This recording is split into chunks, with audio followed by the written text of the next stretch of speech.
Bendito sea Jehová,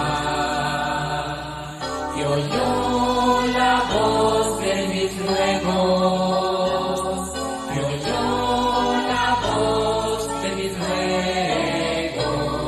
Jehová es mi escudo y fortaleza. Bendito sea Jehová, que oyó la voz de mis ruegos, que oyó la voz de mis ruegos. Jehová es mi escudo y fortaleza. Mi corazón confía en él, y yo fui ayudado. Mi corazón se goza en él, y con mi canto yo le alabo. Mi corazón confía en él, y yo fui ayudado. Mi corazón se goza en él, y con mi canto yo le alabo. Con mi canto yo le alabo. Con mi canto yo le alabo.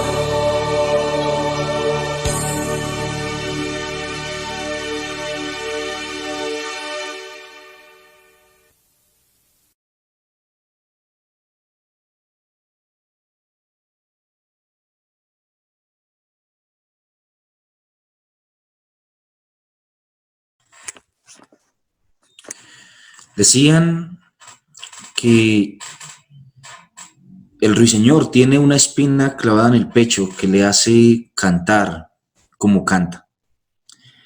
Así es que nuestro salmista aprovecha los salmos y ha escrito todos los salmos para mostrarnos esta certeza maravillosa de que entre más aflicción tenemos, con más alegría y compungimiento de corazón podemos venir delante del Señor, rogando que el Señor nos ayude y que podamos depender de Él en nuestra vida, en nuestro día a día. Si nos podemos identificar con nuestro salmo, nos daremos cuenta que nuestro salmo contiene de una manera sencilla, pero al mismo tiempo profundo, una gran cantidad de afirmaciones ciertísimas. Principalmente aquellas que tienen que ver con los que con su boca hablan de paz, pero en su corazón realmente hay guerra. Liu Xiaobo, uno de los premios de paz cercanos a nosotros en el año 2017, fue capturado en el año 2008 como respuesta a una carta que envió el presidente quejándose por algunas de las situaciones que se vivía al interior de China. Y fue capturado y encarcelado por incitar a la subversión contra el poder del Estado. Así que fue enviado y encarcelado como un preso político en Xianzhou. Luego nos damos cuenta en el 2009 que es condenado a 11 años de cárcel por esta afirmación. Es un premio Nobel de Paz, pero en su interior había guerra. Sí, probablemente nunca se levantó contra el poder de chino, pero la forma en la que organizó los grupos y la forma en la que fue encontrado levantando una sedición mostraba que el premio Nobel de Paz realmente tenía una gran cantidad de resentimientos en contra del sistema comunista y en contra de la forma en la que se estaba manejando el gobierno. Un hombre que con su boca habló siempre paz, pero que en su corazón no dejaba de haber turbación y turbulencia. Y esta es la realidad de muchos corazones, no solamente del corazón de Liu Xiaobo, sino que también nuestros corazones en muchas ocasiones se enfrentan situaciones de ese tipo. Ahora bien, El peligro no es que enfrentemos este tipo de situaciones. El peligro radica en lo que hay en nuestra boca que difiere de nuestro corazón, que no es la señal de los justos, sino que es la señal de los incrédulos. Quiero pedirte que me acompañes al Salmo número 28 el día de hoy. Salmo 28, Salmo de David. A ti clamaré, oh Jehová, roca mía. No te desentiendas de mí, porque para que no sea yo dejándome tú semejante a los que descienden al sepulcro. Oye la voz de mis ruegos cuando clamo a ti, cuando alzo mis manos hacia tu santo templo. No me arrebates juntamente con los malos y con los que hacen iniquidad, los cuales hablan paz con sus prójimos, pero la maldad está en su corazón. Dales conforme a su obra y conforme a la perversidad de sus hechos. Dales su merecido conforme a la obra de sus manos. Por cuanto no atendieron a los hechos de Jehová ni a la obra de sus manos, Él los derribará y no los edificará. Bendito sea Jehová que oyó la voz de mis ruegos. Jehová es fortaleza, es mi fortaleza y mi escudo. En Él confío mi corazón y fui ayudado, por lo que se gozó mi corazón y con mi cántico le alabaré. Jehová es la fortaleza de su pueblo y el refugio salvador de su ungido. Salva a tu pueblo y bendice a tu heredad, y pastoréales y susténtales para siempre. Amén. Si se da cuenta, nuestro salmo contiene un título sencillo. Es el último de los 4 salmos que hemos estudiado en los que se menciona solamente en el título de David. Parece que ese título no nos deja mucho que podamos expresar con respecto al contexto, con respecto a la ocasión del salmo, o con respecto a los instrumentos musicales utilizados, o con respecto a la ocasión para la que se compuso el salmo, o quién debía cantarlo. Solamente nos dice David.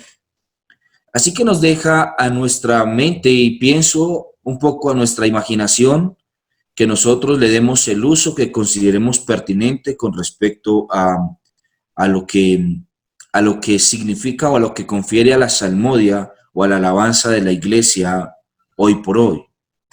Si nos damos cuenta, igual que con el salmo anterior, hay una cierta relación con el templo. Igual pasó también con el salmo número 26 y así está pasando también con el salmo 28. También de hecho con el salmo 25 y también con el salmo 27. Es decir que los últimos 4 salmos son 4 salmos que tenían una relación muy cercana con el templo y en la que el salmista se esforzó por mostrarnos que hay una conexión directa entre el justo y el templo. Y ahora se agrega un tema nuevo dentro de nuestro salmo y es la conexión entre el justo y el pueblo del justo, o entre el Hijo de Dios y el pueblo de Dios. Nuestro salmo tiene una división sencilla. Es una división que va desde los versículos 1 hasta el versículo 2, luego del versículo 3 al versículo 5 y finalmente del versículo 6 al versículo 9. En la primera sección del Salmo se observa una oración de parte de David hacia el Señor, en la que invoca el nombre del Señor utilizando algunos apelativos o algunas metáforas para hablar del Señor, como por ejemplo, roca mía. Y luego él utiliza una metáfora para hablar de su propia condición también, en la que él se encuentra si el Señor se desentiende de él. Si el Señor se desentiende de él, es de que él se verá como los que descienden al sepulcro y por eso él alza a Dios las manos hacia su templo todo el tiempo. Si lo notan, en el versículo 2, el tema del templo nuevamente se hace prevalente con respecto a la oración también. La oración y el templo tenían un significado muy especial. Esto ha llevado a muchos comentaristas, principalmente a los críticos, a afirmar que el Salmo se escribió posterior a David puesto que el Salmo hace mención del templo que todavía no había sido construido. Nuevamente, como ya lo hemos argumentado en salmos anteriores, la mención del templo no puede de ninguna manera conducirnos a la conclusión de que este salmo no lo escribió David, como hacen los comentaristas críticos, sino que al contrario, nos debe llamar la atención de que David no solamente estaba pensando en el templo como un lugar terrenal, que en ese momento era el tabernáculo. En, de hecho, en nuestro salmo, la palabra que se utiliza allí como templo es, es la palabra hebrea debir, debir, que significa la parte interna del santuario, la parte interna del santuario, es decir, no el lugar santo, sino el lugar santísimo. Recuerda que el templo se encontraba dividido en tres secciones. La primera era la parte externa del templo, que era donde se sacrificaba. Luego la parte y el ala principal del templo, que era el lugar santo, donde estaban los sacerdotes. Y finalmente el ala interna, la parte más profunda del templo, que era el lugar santísimo. Y allí solamente entraría el sumo sacerdote, porque su designación era santísimo. Esta no fue una realidad con respecto al tabernáculo. En el tabernáculo de reunión tal división no era posible. Pero David está apelando a una parte interna del templo, a una parte santísima del templo que todavía no había sido construido. Por lo cual, nosotros deberíamos pensar en que David no solamente se imaginaba en su mente el tabernáculo, sino que además de eso también estaba pensando en un lugar de habitación especial de Dios que debía ser el lugar santísimo. Si lo nota, esta es una afirmación importante, a razón de que lo que hace entonces Salomón cuando él construye el templo, literalmente, es que Salomón está retratando de alguna manera lo que ya estaba dentro del pensamiento colectivo, y es que había un lugar muy especial. Luego, sí, en el tabernáculo había un lugar, un recinto diseñado especialmente para la habitación del arca y para el lugar donde estaría el arca con los querubines y donde entraría el sumo sacerdote a intervenir por todo el pueblo. Sin embargo, esa separación no era tan manifiesta o tan pronunciada como sí lo fue en el tiempo, de David, pero en el tiempo de Salomón, cuando ya se construyó el templo de Salomón con toda su majestuosidad. Independiente de ello, la referencia que se hace aquí al templo es hacia el lugar santísimo, al templo interior, el templo interior donde reposaba el lugar santísimo. Pero, ¿será que realmente David estaba refiriéndose a que levantaba las manos hacia el lugar santísimo? Yo veo que más bien la referencia del templo en nuestro salmo está haciendo alusión al templo del cielo y no al templo de la tierra. Y que David está manifestando es su condición cuando él ora al Señor y él mismo se acerca al Señor con las manos levantadas hacia su templo, que es el cielo, no refiriéndose al templo terrenal, sino que es el cielo, para encomendarse a él. En nuestro tiempo, a causa del principio regulador de la adoración, hemos visto con malos ojos que podamos levantar las manos al cielo o que levantemos las manos al cielo cuando nos encontramos orando al Señor, a razón de que esto no se encuentra directamente requerido o mandado por el Señor en el nuevo pacto. Aún así, y con cualquiera de las connotaciones que pueda tener en el tipo de liturgia que nosotros tengamos, lo que vemos es que levantar las manos al Señor es un acto de humillación y dependencia de Él. Cuando el hebreo levantaba sus manos al Señor, él se encontraba rogando al Señor que lo sostuviera, porque era una señal de dependencia del Señor y de su ayuda. En nuestro salmo, nosotros vemos a David levantando las manos hacia el templo, hacia el templo, no refiriéndose al terrenal, aunque lo hicieron muchas veces con respecto al templo terrenal, pero lo vemos también haciéndolo hacia el templo celestial. Él levanta sus manos al cielo y ruega al Señor. Y su ruego es algo muy específico, es una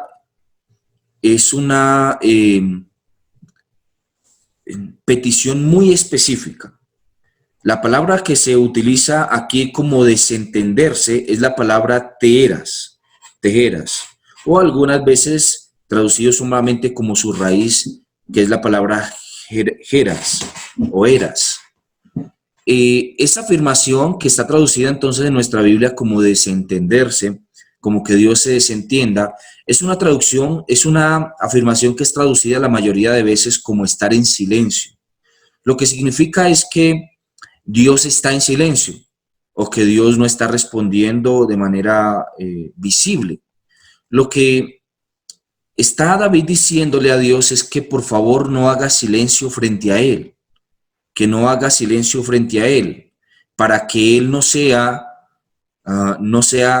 como los que van al sepulcro. Seguramente que la situación en la que está escribiendo David esto es una situación en la que él mismo está identificándose como que si Dios guarda silencio frente a él, entonces él no será más que un muerto, más que un hombre que camina sin sentido. Esta es una expresión de profundo amor hacia el Señor.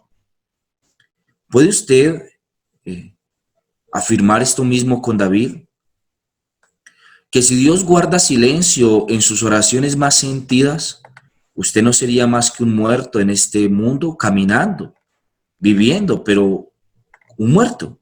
Nota que la expresión es como, es decir, es metafórica, no es decir que él va a morir literalmente si Dios no responde a su oración. La mayoría de comentaristas se han confundido en la afirmación diciendo que esto fue escrito por David en un tiempo de mucha enfermedad. No, no es posible que nosotros definamos eso. La razón es que el salmista está comparándose más bien en su condición natural cuando Dios no escucha. Cuando Dios no nos escucha, una persona que ama al Señor con todo su corazón y siente que Dios guarda silencio en sus oraciones, él ora y ora y ora y está orando muchas veces como la viuda persistente, pero Dios no responde ni para decir que sí, ni tampoco para decir que no, pues la condición de la persona, y de hecho ha de ser así, ha de sentirse insípida, desabrida, no tendría más sabor, una sensación de más calidez que la que podría tener un muerto, puesto que Dios se encuentra silencioso. Así que no se refiere a desatender como que Dios no va a estar atento a las situaciones del salmista, sino más bien que Dios va a guardar silencio ante las situaciones que enfrenta el salmista. Esto es verdad. Si usted ha escuchado alguna vez del famoso Philip Bennett Power, Philip Bennett Power escribió con respecto a este salmo que nosotros debemos tener un objeto y tenemos de hecho un objeto definido para fijar nuestros pensamientos. Invócame y te responderé y te mostraré cosas grandes que tú no conoces. Es la afirmación de Dios con respecto a sus hijos, llamándolos a que vayan a Él en oración. Uno que le está mirando desde arriba, escucha para contestar al que está hablándole desde abajo.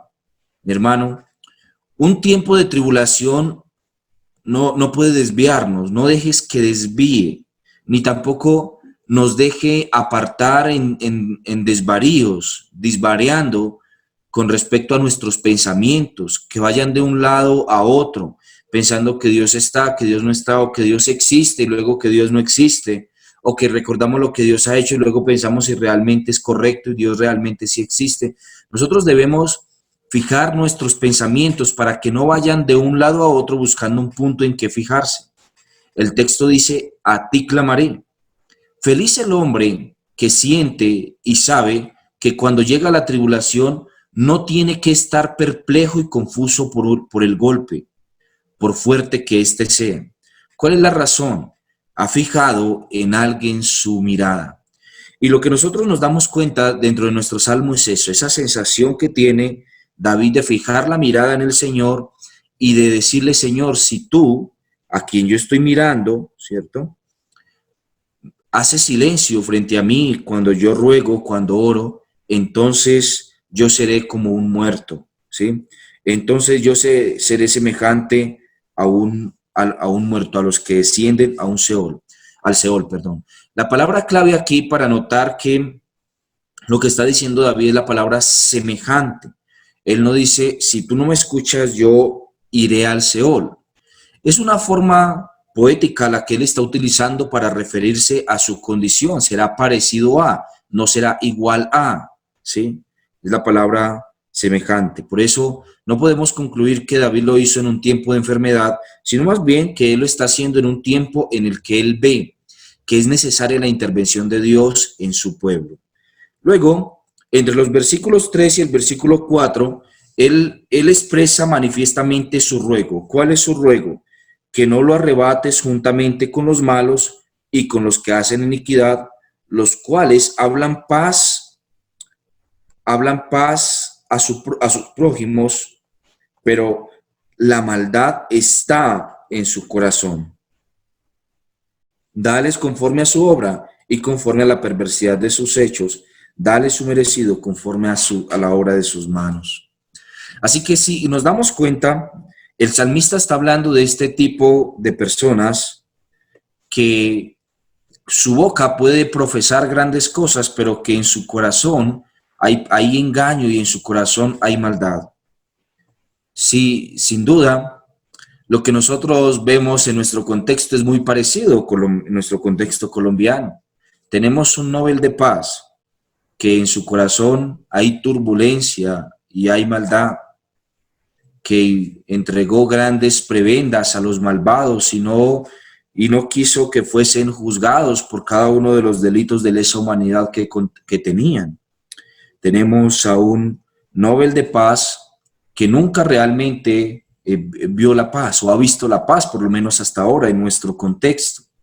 Sí, y sin duda, esto no solamente pasa con gente representativa, sino que a nuestro lado también tenemos personas que muchas veces hablan de paz y hablan de Dios y hablan de tranquilidad y hablan de confianza y hablan de fe y hablan del evangelio, pero que los vemos en un momento como este, una situación como esta, derrumbados, muertos de miedo ante la situación que se ha presentado. Y no solamente muertos de miedo, sino que además de eso, la forma en la que pueden dar esperanza a aquellos otros que se encuentran o aquellos que se encuentran muertos de miedo es vacía, puesto que ellos mismos también tienen el mismo temor que tendría cualquier incrédulo.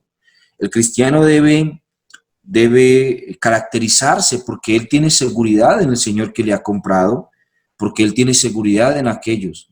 ¿Para quién envió Dios la peste? ¿Para perseguir a los suyos? Bueno, la respuesta es no. Sí. Algunos de los justos tendrán también que padecer situaciones como estas, porque cuando Dios envía una calamidad como estas al mundo, también tanto los justos como los incrédulos, como dice Salomón, tendrán que descender al Seol. Si nosotros veremos de alguna manera que el justo y el injusto y el impío, ambos reciben lo mismo en una situación como esta. La seguridad nuestra no reposa en que no vayamos a contagiarnos, eso no puede producirnos seguridad. La seguridad nuestra reposa en que nuestra habitación celestial está segura y que estamos escondidos en el Señor. Como David decía, él está rogando a Dios que no sea contado con los que descienden al sepulcro, que no sea contado con aquellos que hacen iniquidad. Pero al mismo tiempo también vemos que la situación de David es una situación particular.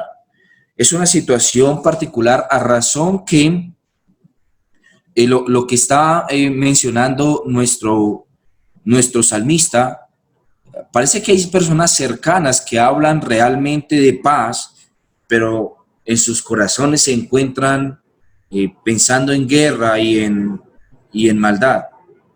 Nuevamente, los eruditos concuerdan en que este salmo ha sido escrito en el tiempo en que David se encontraba, se encontraba huyendo de Absalón. No es de extrañarse, ya al menos en unos 15 o 12 salmos hemos visto que los comentaristas dicen que fue para el tiempo de David cuando huía de Absalón. Así que ya deja mucho una sensación profundamente de incertidumbre y de desconfianza, porque si todos los salmos fueron escritos, o todos estos salmos fueron escritos en el tiempo de David, en su lucha con Absalón, parece que fueron escritos en un periodo de tiempo muy corto, todos ellos. Y parece que no es lo que manifiestan los salmos. Aún así, puede ser cierto a razón de que esto es un tiempo de gran agonía para David, y lo que vemos es que no hay una mención verdaderamente de que es para en el tiempo en que David huía de Absalón, como sí lo es en un salmo que previamente ya nosotros estudiamos. Aún así, mis hermanos, la oración de David aquí toma una cierta sensación por primera vez dentro de todo el Salterio. Es la primera oración abiertamente imprecatoria que nosotros vemos de David. ¿Qué significa una oración imprecatoria? Una oración imprecatoria es una oración en la que se ruega a Dios que traiga calamidad sobre los enemigos, que traiga calamidad sobre los enemigos. Hay una discusión profunda con respecto a esto que no vamos a abordar en este salmo, sino que lo haremos en uno más adelante, que de una manera mucho más tajante ruega David para que haya castigo para los malos, pero en nuestro salmo por primera vez se ve esta sensación del corazón de David para que venga juicio de Dios contra los malos. Sí, nosotros vemos que hay un gran peligro en las oraciones imprecatorias, principalmente por las afirmaciones de Cristo en el Nuevo Testamento, en el Sermón del Monte, donde nos manda a orar por nuestros enemigos, por los que nos ultrajan y por los que nos causan daño. Si esto es verdad, parece que eso exterminara de la noción del cristiano la posibilidad de orar de una forma imprecatoria, puesto que él debe orar es para que le vaya bien al enemigo, y como dice Pablo, para que se amontonen ascuas sobre su cabeza, pero no para que le vaya mal al enemigo. Esto ha llevado a la conclusión de algunos importantes teólogos y eruditos de afirmar que las oraciones imprecatorias no son para nosotros y que nosotros no debemos orarlas así como lo hacía el salmista. Sí, esto parece que le da sentido a la razón de Cristo, que le hace justicia al llamamiento de Cristo de que nosotros oremos por nuestros enemigos, pero parece que no le hace justicia a la Escritura cuando vemos que elimina o debe eliminar totalmente el uso y el valor, por lo menos en la vida práctica, que se le da a cualquier tipo de oración imprecatoria en el Antiguo Testamento, como nosotros vemos. Y de hecho, a cualquier tipo de oración también del Nuevo Testamento imprecatoria, como la oración de Pablo en la que él le dice a Timoteo que el carcelero le está causando muchos males y él le dice a Timoteo, Dios le pague conforme a sus obras. Eso es una oración imprecatoria, no muy larga, pero es imprecatoria. Así que eso parece que le quitaría el sentido total a nosotros poder hacer cualquier tipo de oración rogando a Dios que traiga juicio contra alguien que nos ha causado daño. Y ninguna de las dos cosas se encuentran realmente en contraposición. No hay realmente una contraposición entre orar por los enemigos para que Dios los transforme y orar por los enemigos para que Dios traiga el juicio que merecen. Son dos rieles de una misma carrilera que van hacia el mismo lugar, ¿sí? Son dos flechas de indicación que, aunque no son la misma, indican el mismo lugar o apuntan hacia el mismo lugar. Si usted ha ido por carretera, usted sabe que hay algunas indicaciones de curva peligrosa y otras indicaciones de línea recta, pero ambas apuntan hacia el mismo lugar, ambas van hacia adelante, ninguna va hacia atrás. Así que Nosotros sabemos que aunque las oraciones imprecatorias son oraciones que deben hacerse con sigilo y cuidado, no con una disposición poco cuidadosa o descuidada, eh, con respecto a lo que estamos diciendo y lo que estamos pidiendo al Señor, eso no significa que debemos eliminarlas de nuestro lenguaje. Nosotros necesitamos mirar en el mundo la maldad que está dándose, los hombres que están causando la maldad en el mundo, y necesitamos rogar para que Dios traiga juicio contra estos hombres malvados. Nosotros oramos para que Dios traiga juicio contra Satanás cuando pedimos o cuando le decimos a Satanás que el Señor te reprenda, igual que como hizo Miguel. Nosotros rogamos constantemente que haya juicio contra aquellos que traen los males a nuestra nación, contra aquellos que asesinan a los niños y que se encuentran promoviendo el aborto. Nosotros oramos para que Dios traiga juicio contra aquellos gobernantes que se han dejado comprar por los movimientos LGTBI para promocionarlos. Nosotros rogamos que Dios juzgue y muestre su indignación contra los actos de los gobernantes a nuestro alrededor. Y eso no significa que nosotros no podamos orar para que Dios los convierta, porque la única manera en la que el juicio de Dios puede ser detenido en una persona es a través de la conversión. Tú no has experimentado muchos males de tu vida que merecías gracias a que el Señor te transformó. Algunos posiblemente sí, pero la mayoría no. Así que nosotros sabemos que la conversión cambia nuestra condición o nuestra posición judicial delante de Dios. Y de esa manera Dios ya no nos ve como el convicto delincuente, sino que nos ve como al justo testigo. Es un cambio de posición en la que nosotros ya no nos encontramos en el banquillo de los acusados, sino que nos encontramos en el estrado de los testigos. Así que cuando el Señor transforma nuestra alma, nos cambia de la condición en la que nos encontraba, y muchos de estas situaciones no vienen a nuestra vida. Esto mismo pasa con el pecador por el cual nosotros estamos orando imprecatoriamente que se convierte. Así que nosotros oramos que se convierta, ¿sí? Y la oración normalmente nuestra es algo así como: Señor, trae convicción de arrepentimiento a este hombre, que mire o a esta mujer o a esta institución, que miren a ti, Señor, y se arrepientan, Señor, y si no, Señor, júzgalos por sus obras, por lo que están haciendo, trae sobre ellos la misma calamidad que ellos están planeando para los demás.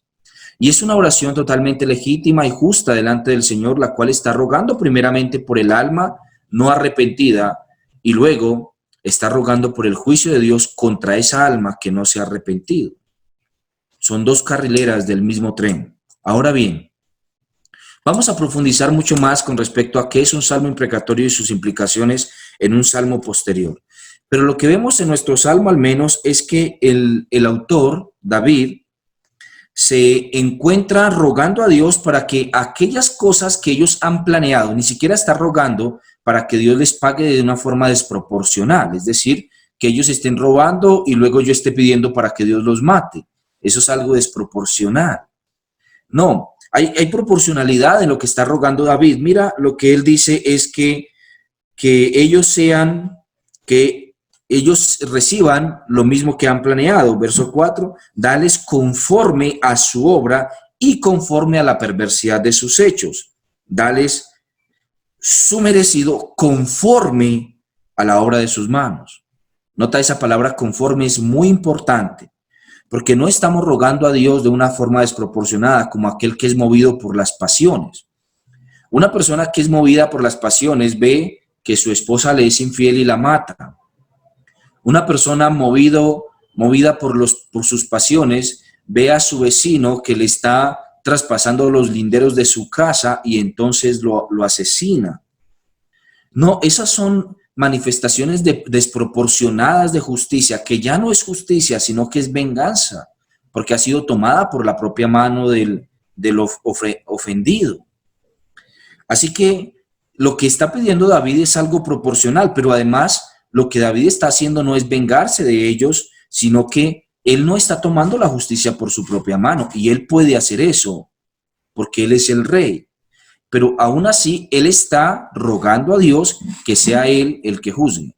Cuando nosotros estamos en un caso en el cual no tenemos pruebas contra nadie, pero nuestro corazón tiene la certeza de que la persona tiene esto o aquello, o ha hecho esto o aquello, pues nosotros no vamos a poder llevarle ante el tribunal de ninguna forma, pero Dios es el que pesa los corazones. La actitud nuestra debe ser la misma actitud de David, la actitud de alguien que cuando no podía o no tenía las pruebas suficientes para algo, porque esto eran maquinaciones, ¿no? Nota la afirmación de David. David está diciendo que ellos están hablando cosas de paz. Por ende, no hay pruebas contra ellos de que en su corazón hay maquinaciones perversas, pero Dios lo conoce y David tiene la seguridad también de que es así, por eso ruega a Dios que Él le juzgue conforme a la perversidad de sus hechos. Él no está tomando la justicia por su mano. Tampoco está actuando de una forma apasionada, respondiendo de una forma desproporcionada ante la maldad, sino que Él se encuentra rogando a Dios que le dé conforme a los hechos que ellos han suscitado, a lo que ellos han hecho. ¿Te ha pasado esto en tu vida? Que tú tengas algo contra alguien, que ves que está hablando de frente cosas específicas o halagadoras, pero de espalda parece que se encuentra diciendo todo lo contrario. ¿O has visto personas que hablan de paz cuando realmente sus maquinaciones son perversas? Muchas veces vemos a los políticos hablando de cosas supremamente infladas y luego descubrimos que detrás de eso que estaban diciendo hay otras motivaciones. De hecho, yo tengo la convicción que fue así con respecto a nuestro Premio Nobel de Paz. Durante el tiempo de su campaña presidencial decía que debíamos o que se debía votar por la paz del país, que votar por él era votar por la paz. Y luego vimos que ciertamente su paz involucraba una ausencia total de justicia, lo que de ninguna forma puede llamársele paz. Ahora bien, lo que hace nuestro autor debe ser retratado también en nuestra vida. ¿Tú lo has hecho? ¿Has orado a Dios para que Él sea el que te defienda en los tiempos de tribulación y para que Él le pague a aquellas personas que piensan mal conforme a sus obras?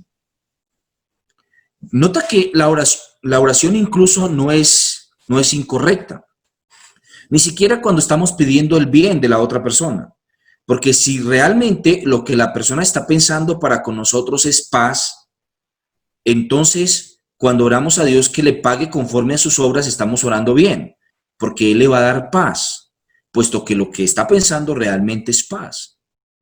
No hay una contraposición en el bien que estamos rogando por aquella persona que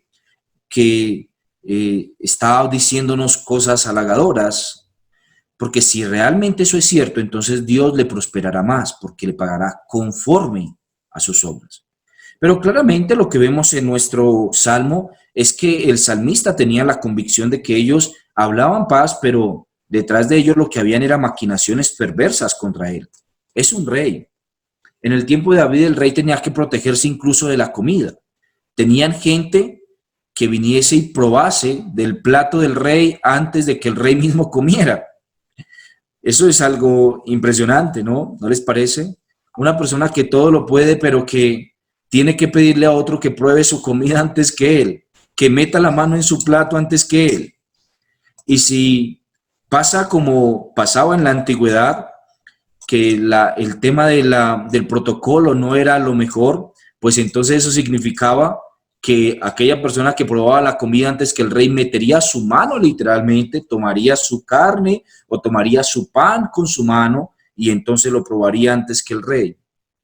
Pareciera que eso le quita la dignidad grande al rey, pero es la vida de un rey. Él tiene que defenderse de sus enemigos externos, de sus enemigos internos, de sus amigos y de su propia familia, porque su propio hijo o sus propios hijos 2 veces se levantaron contra él. El caso más escandaloso fue el caso de Absalón, que se levantó contra su propio padre y violó a sus propias concubinas, a sus propias mujeres. Y claramente nosotros vemos a nuestro autor entonces rogar a Dios que les pague conforme a lo que maquinan sus corazones. Mis hermanos, luego y este es nuestro último punto, vemos al rey rogando especialmente por el pueblo de Dios. Usted y yo somos el pueblo de Dios. La oración ya no es al pueblo de este pueblo terrenal, al Israel nacional hoy en día, puesto que el Espíritu Santo se apartó del Israel nacional, lo abandonó. Y él dio, como pasó con David, dio el reino, dio la tierra prometida a uno mejor que él, a su compañero, a la iglesia, compuesta por judíos y por gentiles. Esa iglesia es preservada todavía por el Señor. Él nunca ha desamparado a su iglesia. Usted y yo necesitamos confiar en que el Señor se encuentra cuidando hoy en día de la iglesia. Nota que entre el versículo 6 y el verso 9, la oración se centra en el cuidado de su pueblo. Bendito sea Jehová, que oyó la voz de mis ruegos. Jehová es mi fortaleza y mi escudo. En él confió mi corazón y en él confió mi corazón y fui ayudado, por lo cual se gozó mi corazón y con mi cántico te alabaré. Luego dice, Jehová es la fortaleza de su pueblo y el refugio salvador de su ungido. Salva a tu pueblo y bendice a tu heredad y pastoréales y susténtales para siempre. Dios es el salvador de su pueblo, ¿no? Usted ha sido salvo y ha sido agregado a un pueblo diseñado especialmente por Dios para el cuidado de todos los que en él confían, la iglesia. Y Dios es todavía el cuidador de su iglesia. En los diferentes contextos que sea, el Señor está cuidando a su iglesia. El Señor se encuentra siendo la fortaleza de su pueblo. Hoy en día usted lo es. Usted hace parte del pueblo y Dios es la fortaleza de su pueblo hoy. Él dice entonces, salva a tu pueblo y bendice a tu heredad y pastoréales y susténtales para siempre. Qué maravillosa verdad, ¿no les parece? Que el Señor salva a su pueblo y los bendice con su heredad, la Canaán celestial, y le pastorea y les sustenta para siempre. El pueblo del Señor puede estar confiado en el seno del corazón de Dios. Si usted hace parte del pueblo de Dios, confíe. La iglesia no es nuestra, la iglesia es del Señor. No somos los que la defendemos y sacamos la espada para protegerla. El que hace eso es Jehová de los ejércitos. Él nos entregó un Salvador, a Jesucristo, al ungido, el cual se ha puesto como garantía de liberación de su pueblo. Nadie del pueblo de Dios se perderá porque el Señor lo pastorea. Nosotros no debemos temer a nuestros enemigos o a Satanás. El pueblo de Dios no debe temer la hechicería, no debe temer el ocultismo, no debe temer cosas como esas, puesto que el Espíritu Santo habita dentro de él. Pero además de eso, porque el Señor es escudo alrededor nuestro y porque el ungido del Señor defiende a la iglesia con una espada desenvainada para protegerla. Hace algún tiempo, una mujer se acercó a la iglesia durante un tiempo de reunión. Ella no tuvo en cuenta que el Señor de gloria tiene su espada desenvainada cuidando la puerta de la iglesia como el ujier más poderoso de todos, aquel que sí puede estar armado y que de hecho está armado con una espada encendida. Y entró a la iglesia, en medio de eso hizo un escándalo defendiendo su fe, diciendo, ustedes no son la iglesia, usted es un pastor mentiroso en medio del servicio. Y realmente nosotros como cristianos, pues nos sentimos gozosos en eso. Vemos que Satanás no se encuentra contento con lo que la iglesia hace, pero además de eso, yo he orado varias veces al Señor por esta mujer, puesto que ella desconoció que el príncipe de los ejércitos se encuentra con su espada desenvainada protegiendo a su iglesia. Y no solamente cuando está reunida, aún después de eso. Nosotros tenemos confianza de que Él nos defiende. Independiente del caso en el que sea que nosotros podamos encontrarnos o en el que tú te encuentres, aunque tú a veces veas el silencio de Dios como David lo veía al principio, al final él reconoció que Dios es el defensor de su pueblo, mi hermano y mi amigo. Independiente de la situación que sea en la que nosotros nos encontremos, Dios es el defensor de su pueblo. Él lo defiende de todos sus adversarios. Él te defiende a ti de todos tus adversarios. Permítame que yo concluya citando nuevamente a lo que dijo Pugh Bennett Power. No te desentiendas de mí. Si su silencio llena de temor el ansioso suplicante, ¿qué caso tan terrible sería que el Señor se quedara para siempre silencioso ante nuestras oraciones? ¿Qué deseamos que nos diga Dios? ¿Queremos que nos haga saber que nos escucha? ¿Queremos oírle que nos habla de modo claro a nosotros, tal como sabemos que nosotros le hemos hablado? Se nos dice que dijo Rutherford sobre la demora del Salvador en contestar la petición de la mujer serofenicia, que él no le contestó una palabra, pero no se dice que no oyó una palabra. Cristo escucha, aunque con frecuencia no diera respuesta. El que no responda es una respuesta y nos dice, sigue orando, sigue y clama, porque el Señor mantiene la puerta cerrada, no para que te quedes afuera, sino para que llames y llames más, y entonces se te abrirá. Qué maravilloso, ¿no? Saber que aunque el Señor guarda silencio en ocasiones, no es que Él no escuche nuestras oraciones.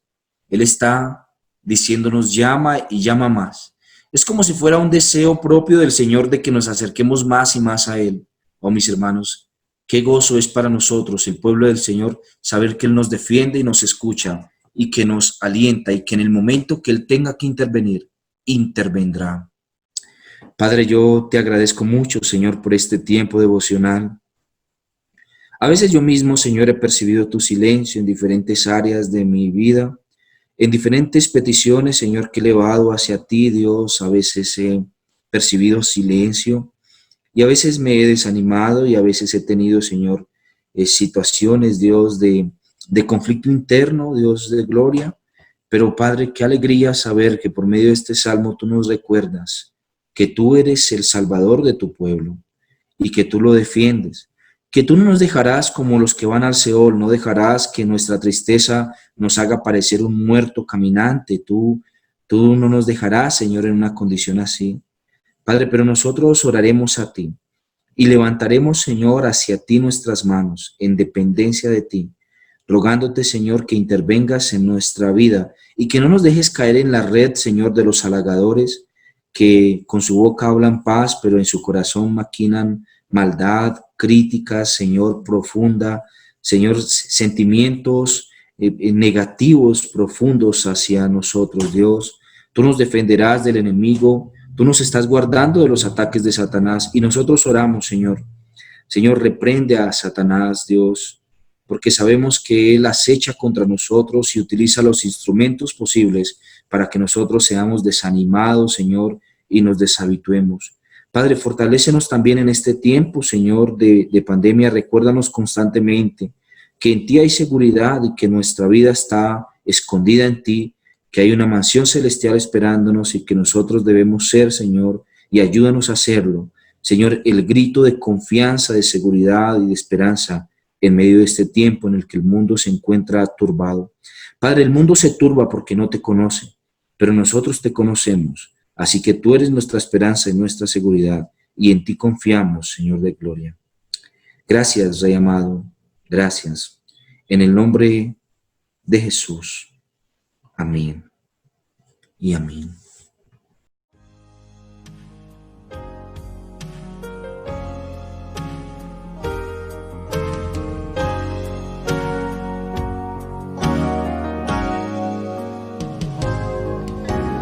Bendito sea el Señor, que oyó mi voz.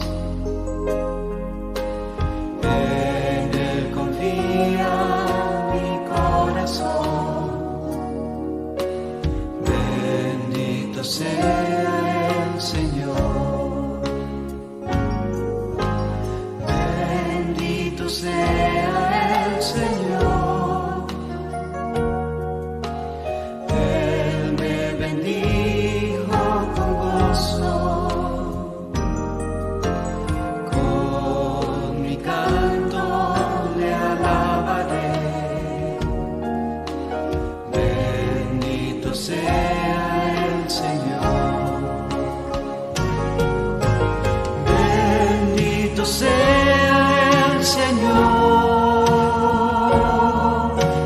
Él me bendijo con gozo, con mi canto le alabaré. Bendito sea el Señor.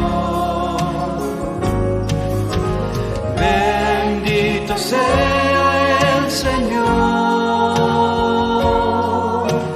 que oyó mi voz. En Él confía mi corazón. Bendito sea el Señor. Bendito sea el Señor, que oyó mi voz. En Él confía mi corazón. Bendito sea el Señor. Bendito sea el Señor, que oyó mi voz. En Él confía mi corazón. Bendito sea el Señor. Bendito sea el Señor, que oyó mi voz. En Él confía mi corazón. Bendito sea el Señor.